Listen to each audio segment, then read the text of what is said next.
So, today we're going to take a concept you think you know, Judgment Day, and we're going to flip it on its head. We'll see how it's not just some future event, but a powerful principle that's actually shaping your life right here, right now.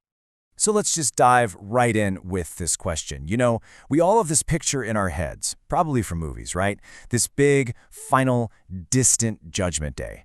But what if the source material is actually pointing to something much, much closer to home? Something that's happening all the time, a constant, active process of cause and effect.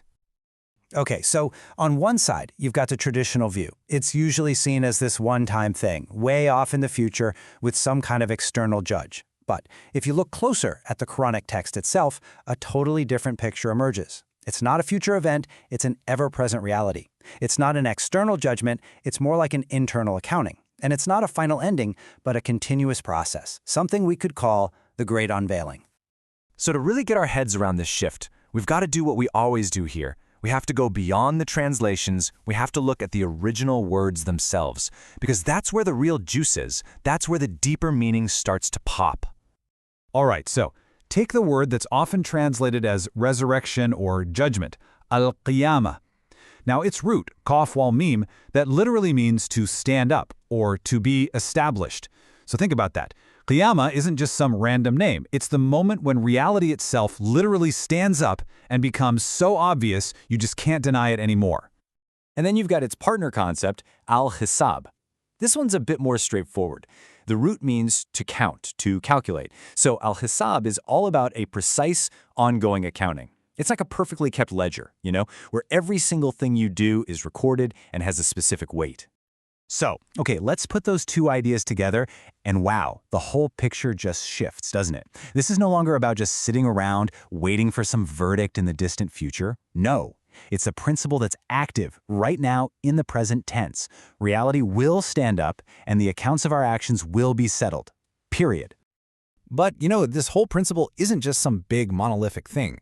The source material actually suggests it plays out on three totally distinct but interconnected levels.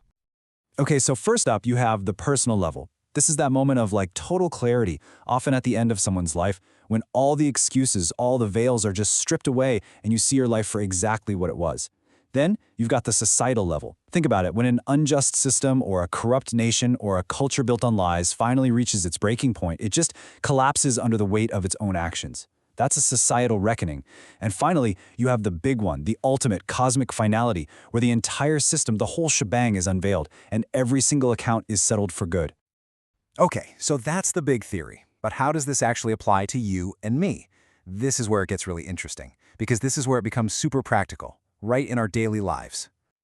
Let's start with something we can all relate to, our health. How does this idea of a real-time account play out here? Okay, picture this. Someone might smoke for years, right? They ignore all the advice, they live in this bubble of denial thinking, it won't happen to me. But here's the thing, all that time their body is keeping a perfect hisab, a precise, meticulous account of all that damage. And then the Qiyamah arrives. It's the day reality stands up in the form of a doctor's serious diagnosis. Suddenly, the accounting is done. The bill has come due. And that is the moment this verse is talking about.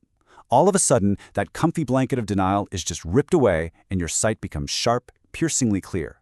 You finally see that straight line from cause to effect that, honestly, was there the whole time. And you know what? It works the exact same way in our relationships. Every single interaction we have is part of this ongoing accounting. I mean, think about a relationship that's filled with constant criticism or neglect or contempt. Every broken promise, that's a withdrawal from the trust account. Every harsh word, that's a deposit into the resentment account. See? The Hisab is happening in real time, with every conversation. And the Qiyamah, that's the day your partner finally says, I'm done, or maybe it's just the day you both look at each other and realize the love is just gone. Reality stands up.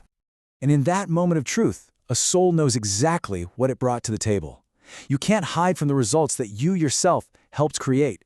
The final balance is crystal clear. Okay, let's zoom out now. Let's scale this up to the societal level.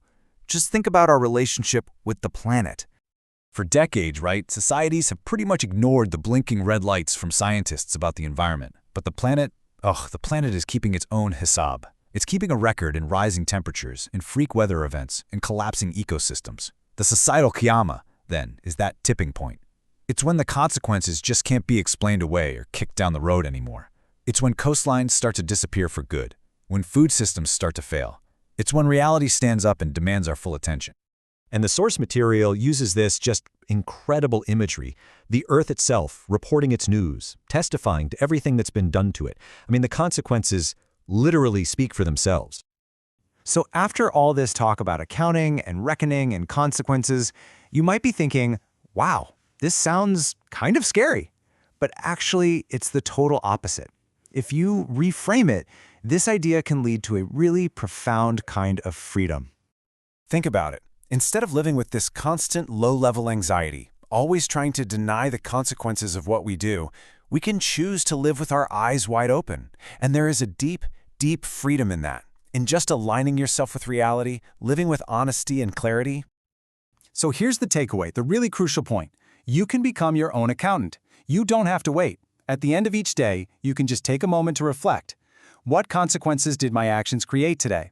Then ask yourself if there are any debts to settle, any amends you need to make. And from there, you can realign your course for tomorrow to build a better record. And listen, this is not about getting morbidly obsessed with every little mistake. It is the exact opposite of that. This is about being consciously, intentionally alive. It's about taking responsibility now so you don't get to a point where regret is the only thing left on your balance sheet. And that brings us to this final, really powerful idea from the source. The invitation here isn't to live in fear of some external judge, is to embrace the role of being the accountant for your own life. Because in the end, the record of your life is one that you yourself are writing. You're the witness, and you're the one who will read it. So the only question left is, what kind of record are you creating today?